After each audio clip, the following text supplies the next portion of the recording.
विचार और विचारधारा किस तरह से बदलती है और किस तरह से लोग एक विचार से दूसरे विचार की तरफ शिफ्ट हो जाते हैं या यूं कहें कि यू टर्न ले लेते हैं, इस बात की चर्चा इन दिनों बहुत तेजी से हो रही है। वजह क्या है?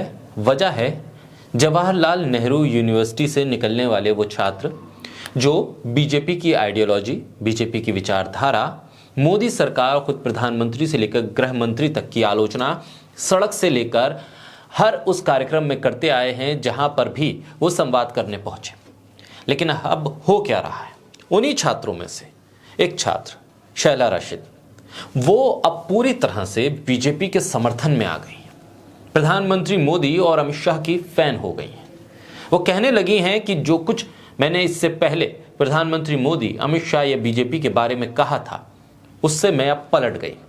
अब मुझे नया राष्ट्रवाद समझ में आने लगा है और उस राष्ट्रवाद के सहारे वो लगातार चर्चा में है।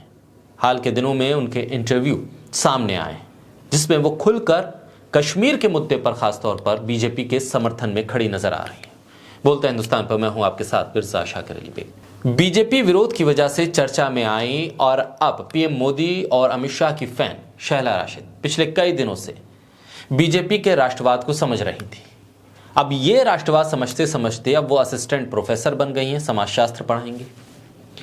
शैला राशिद, कन्हैया और उमर खालिद, ये तीनों लोग थे जो जेएनयू के चेहरे बने। मोदी सरकार के विरोध में सड़क से लेकर अदालत तक संघर्ष किया। बीजेपी के खिलाफ ये कुछ क्रांतिकारी करेंगे, लोगों ने ये सोचा था। लेकिन जैसे जैसे वक्त बीता, कन्हैया ने सियासी तौर पर लेफ्ट से लेकर कांग्रेस तक का सफर तय किया। हालांकि वो मोदी सरकार या बीजेपी की आइडियोलॉजी के अभी भी विरोधी हैं।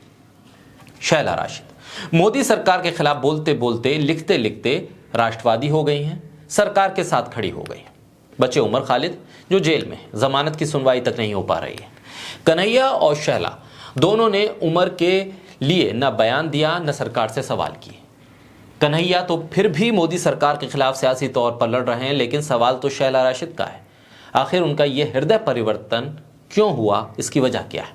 अब शैला राशिद उन भक्तों को सही लग रही हैं जिनको वो कभी टुकड़े टुकड़े गैंग की सरगना लगती थी, टुकड़े टुकड़े गैंग की मेंबर लगती थी। अब भक्तों को वो सही लगने लगी। पिछले हफ्ते जेएनयू छात्र संघ की पूर्व उपाध्यक्ष शैला राशिद जम्मू कश्मीर राज्य सेवा आयोग के जरिए उच्च शिक्षा में समाजशास्त्र की असिस्टेंट प्रोफेसर हो गई हैं।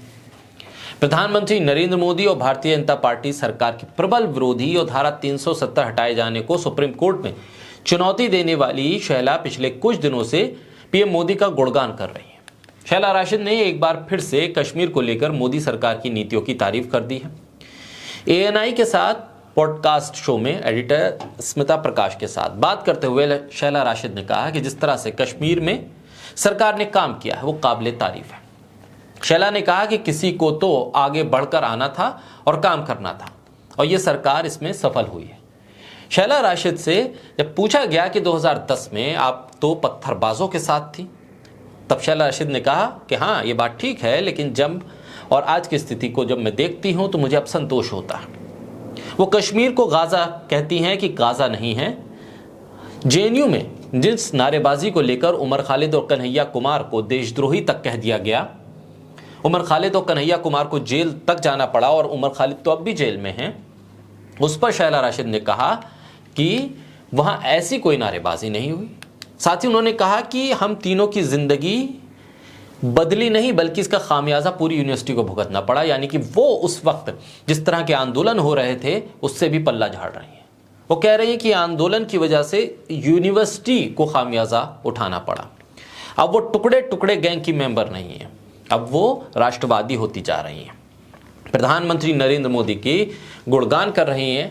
शैला राशिद का यूं अचानक क्या बीजेपी के समर्थन में खड़े होना क्या इस बात के संकेत हैं कि आने वाले दिनों में कुछ और चेहरे भी जो अब तक पीएम मोदी के खिलाफ बोलते चले आ रहे थे वो भी इसी फहरिस्त में जुड़ जाएंगे?